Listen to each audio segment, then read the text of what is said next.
Movie की शुरुआत में हमें एक घने जंगल को दिखाया जाता है जहां एक सुनसान सड़क के किनारे से होता हुआ एक कपल क्लाइंबिंग कर रहे होते हैं, जिसमें पति का नाम रिची और पत्नी का नाम हेली होता है। अब जैसे ही रिची ऊपर की तरफ पहुंचता है तब वो देखता है कि जंगल की बीचों बीच एक गंदी तालाब मौजूद होती है, जिसके बाद रिची ऊपर पहुंचने के बाद हेली को ऊपर जल्दी से आने को कहता है। तब हेली जल्दी जल्दी ऊपर चढ़ने की कोशिश करती है कि तभी उसी दौरान उसका पैर फिसल जाता है और वो अपनी रस्सियों से लटक जाती है, लेकिन खुद को संभालते हुए वो एक बार फिर से चढ़ने की कोशिश करती है, जहां पर वो रिची को मदद के लिए पुकारती है, लेकिन रिची उसके सामने नहीं होता, इसलिए वो और भी ज्यादा परेशान हो जाती है कि तभी उसके चेहरे पर कुछ खून गिरते हुए नजर आते हैं। यह देखकर वो हैरान रह जाती है। तभी उसकी नजर रिची पर पड़ती है, जिसे उठाकर कोई नीचे फेंक देता है और अचानक से उसे भी कोई ऊपर की तरफ खींचने लगता है, लेकिन हेली अपनी रस्सी को काट देती है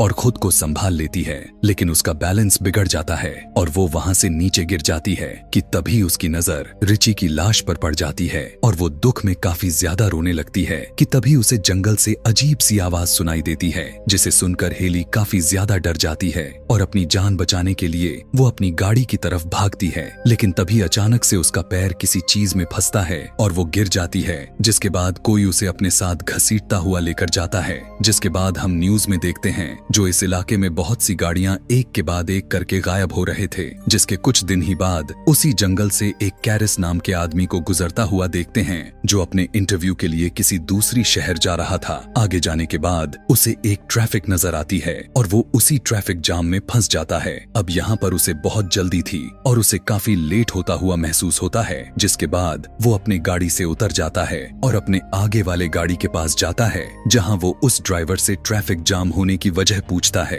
तब ड्राइवर उसे बताता है कि यहाँ से 5 मील दूर एक केमिकल ट्रक पलट गया है, जिससे आगे जाना मुश्किल है और अब कैरिस को कई घंटे वहीं पर वेट करना पड़ेगा। इस बात को सुनकर कैरिस अपनी गाड़ी को पीछे की तरफ मोड़ लेता है और वो लेट होने की खबर अपनी कंपनी को देता है, लेकिन वहाँ पर नेटवर्क इशू होता है, जिससे उसका कॉल कट जाता है। जिसके बाद वो फोन की तलाश में उसकी नजर एक गैस स्टेशन बोर्ड पर पड़ती है और वो उस रास्ते पर चल देता है कि तभी रास्ते में उसे एक के बाद एक बहुत सारे लावारिस गाड़ियां नजर आती हैं। जिसके बाद वो अपनी गाड़ी को लेकर गैस स्टेशन तक पहुंच जाता है, जहां उसकी नजर स्टेशन की मालिक पर पड़ती है। उसे देख ऐसा लगता है कि वो कई दिनों से बीमार है। कैरिस अपनी गाड़ी से उतरकर कंपनी वालों को बताने की कोशिश करता है कि वो किसी काम में फंस गया है, लेकिन फोन डेड होने की वजह से उसकी बात नहीं हो पाती। जिसके बाद कैरिस गैस स्टेशन के मालिक से शहर जाने के लिए कोई दूसरा रास्ता पूछता है, लेकिन वो आदमी उसकी बातों को इग्नोर करने लगता है कि तभी उसकी नजर वहां पर लगे एक नक्शे पर जाती है, जहां उसे शहर पहुंचने के लिए उसे एक कच्चा रास्ता दिखाई देता है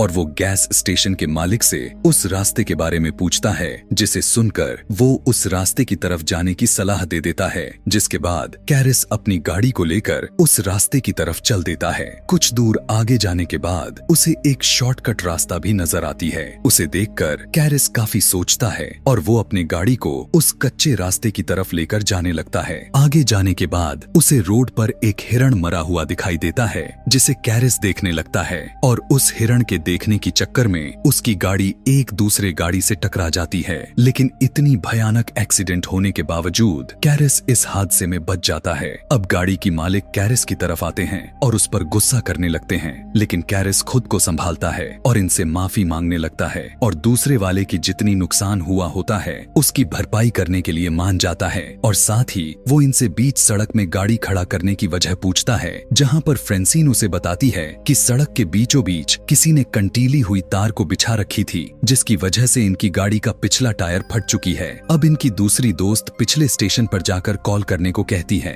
लेकिन कैरिस उन्हें वहां पर जाने से मना कर देता है। सभी लोग अकेले जाने का फैसला करते हैं, लेकिन इवान और फ्रेंसिन उसी गाड़ी के पास रुकने का फैसला करते हैं। आगे रास्ते में उनकी नजर एक मरे हुए नेवले पर जाती है, जिसको देखकर ऐसा लग रहा था कि किसी ने उसे बहुत ही बुरी तरह से मारकर फेंक दिया हो। थोड़ी दूर जाने के बाद इन्हें कुछ गाड़ी के कुछ टायर जलते हुए दिखाई देते हैं, जिसे देखने के बाद कैरिस को खतरा महसूस होने लगता है और वो सभी को आगे बढ़ने को कहता है। अगले सीन में वहीं हम इवान और फ्रेंसिन को देखते हैं, जिनके पास की झाड़ियों से कुछ हलचल महसूस होती हुई सुनाई देती है। जिसके बाद इवान उस चीज को देखने जाता है और फ्रेंसीन उसे वहां पर ना पाकर एकदम से परेशान हो जाती है और वो भी उसे ढूंढने के लिए उसके पीछे जाती है। आगे रास्ते में जाने के बाद उसकी नजर इवान के इकलौते जूते पर जाती है और आगे जाने के बाद उसे नीचे इवान का कटा हुआ कान दिखाई देता है और यह देखकर रोने लग जाती है कि तभी अचानक से वो अनजान शख्स पीछे से हमला कर दिया और उसे भी मौत के घाट उतार देता है। जिसके बाद आगे कैरिस के साथ उन चारों लोगों को दिखाया जाता है जो आगे की तरफ जा रहे होते हैं। आगे जाने के बाद इनकी नजर एक घर पर जाती है और वो मदद मांगने के लिए घर की तरफ जाने लगते हैं। कैरिस बहुत सारी गाड़ियों को देखकर काफी परेशान हो जाता है और मदद मांगने के लिए दरवाजा नॉक करता है। जिसके बाद इन्हें पता चलता है कि इस घर में कोई भी नहीं रहता। जिसके बाद जब ये सभी घर के अंदर प्रवेश करते हैं कि तभी इनकी नजर खाने की टेबल पर जाती है, जिसे देखने के बाद ऐसा लग रहा था कि काफी दिनों से इस घर में साफ सफाई नहीं हुई है, ना ही कोई यहाँ पर रहता है। इन्हें वहीं पर कुछ गाड़ियों के चाबियां भी मिलती हैं। अब जैसे ही कैरिस वहाँ की फ्रिज को खोलता है कि उसकी तो होश ही उड़ जाते हैं। वो देखता है कि फ्रिज में बहुत सारे इंसानी मांस को रखे गए होते हैं और वहीं पर वही कंटीली तार दिखाई देती है जिसने इनकी गाड़ी के एक टायर को पंचर किया था। यह देखने के बाद वे सभी वहाँ से जल्दी से निकलने की कोशिश करते हैं, लेकिन तभी कैरिस देखता है जहाँ एक गाड़ी इनकी गाड़ियों के साथ दिखाई देती है। जिसके बाद ये सभी पिछले दरवाजे से भागने की कोशिश करते हैं, लेकिन दरवाजा बंद होता है। जिसके बाद वो अनजान शख्स अंदर आता हुआ दिखाई देता है और वो अंदर आते ही फ्रेंसीन की लाश को जमीन पर फेंकता है। जिस लाश को देखकर कैरिस और उसके साथी एकदम से कांपने लगते हैं। जिसके बाद उन अनजान शख्स के चेहरे को दिखाया जाता है। ये आदमखोर एक नहीं बल्कि 3 होते हैं और ये फ्रेंसीन की लाश को उठाकर अपने टेबल पर रखते हैं और उसे बहुत ही बुरी तरह से अपने औजार से काटने लगते हैं। इस सीन को देखकर कार्ली नाम की लड़की जैसे ही चिल्लाने वाली होती है कि तभी वैसे ही स्कॉट नाम का लड़का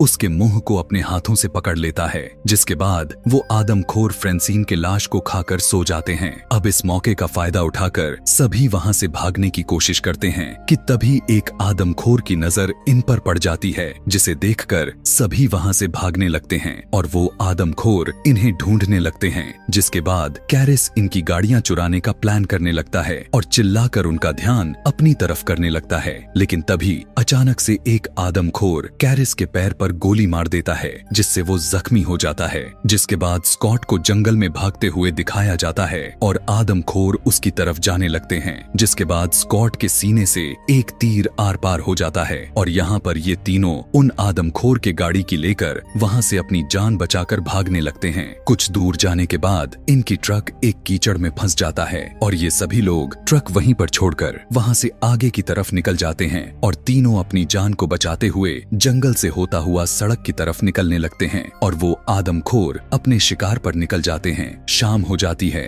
और तीनों एक जगह पर आराम करने के लिए रुकते हैं। कार्ली इन्हें ऊपर देखने को कहती है और जैसे ही ये दोनों ऊपर की तरफ देखते हैं, इन्हें अपने सामने एक वॉच टावर दिखाई देता है, जिसे देखकर वो काफी खुश हो जाते हैं और तीनों उस टावर पर चढ़ने लगते हैं। ऊपर जाने के बाद ये तीनों देखते हैं वहाँ पर कोई नहीं है। वहीं पर जैसी को फर्स्ट किट दिखाई देती है और वो उसे कैरिस की मलहम पट्टी करती है। दूसरी तरफ कार्ली को एक पुराना रेडियो मिलता है और वो उस रेडियो से मदद मांगने की कोशिश करती है, लेकिन उधर से कोई जवाब नहीं दे रहा था कि तभी कैरिस नीचे देखता है कि वहां पर भी वो तीनों आदमखोर पहुंच चुके होते हैं और तीनों उस टावर पर चढ़ने लगते हैं और उन्हें ऊपर की तरफ आता हुआ देखकर ये सभी उस गेट को बंद कर देते हैं जहां से वो आदमखोर ऊपर आने वाले होते हैं। और अब कार्ली रेडियो से बात करने लगती है कि तभी आदमखोर उस रेडियो के वायर को खींचकर तोड़ देते हैं और टावर में आग लगा देते हैं। अब ये सभी खुद को जलता देखकर कार्ली वहां की खिड़की तोड़ डालती है, जिसके बाद ये बाहर निकलकर पेड़ों की टहनियों पर कूद जाते हैं। लेकिन आदमखोर इन्हें देख लेते हैं और इन्हें पकड़ने के लिए उस पेड़ पर चढ़ना शुरू कर देते हैं। और ये सभी जब देखते हैं कि आदमखोर इनके पास आ रहे हैं तो वो एक पेड़ से दूसरे पेड़ से आता हुआ दिखाई देते हैं। लेकिन तभी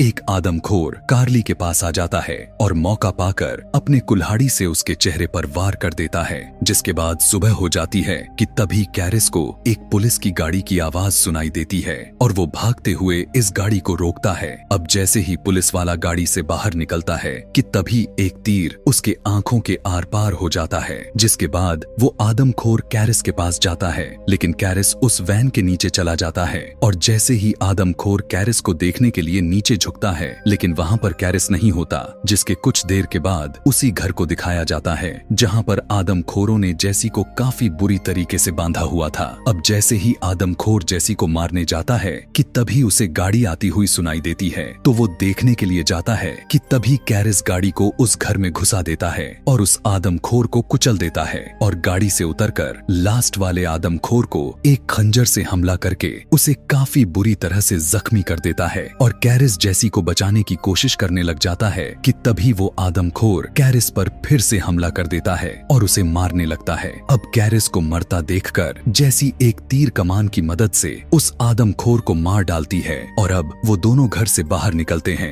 लेकिन उसी बीच कैरिस की नजर पुलिस के गाड़ी पर जाती है, जिस गाड़ी में फ्यूल बॉक्स होती है, और वो उस बॉक्स को निशाना बनाकर उसे उड़ा देता है और वहां पर बहुत तेज धमाका होता है और पूरा घर तबाह हो जाता है। जिसके बाद दोनों गाड़ी लेकर उसी रास्ते से होता हुआ जाने लगते हैं। लेकिन ट्रक उस गाड़ी को आता हुआ देखकर गैस स्टेशन का मालिक अपना दरवाजा बंद कर लेता है, जिसके बाद कैरिस उस ट्रक से उतरकर गैस स्टेशन पर लगे मैप को फाड़कर वहां से निकल जाता है। और इसी के साथ ये मूवी यहीं पर समाप्त हो जाती है। आगे और भी इस मूवी के अगले पार्ट आने वाले हैं, तो इसलिए अगर आप इस चैनल पर नए हैं तो सब्सक्राइब करके बेल नोटिफिकेशन को ऑन कर लें। Thanks for watching.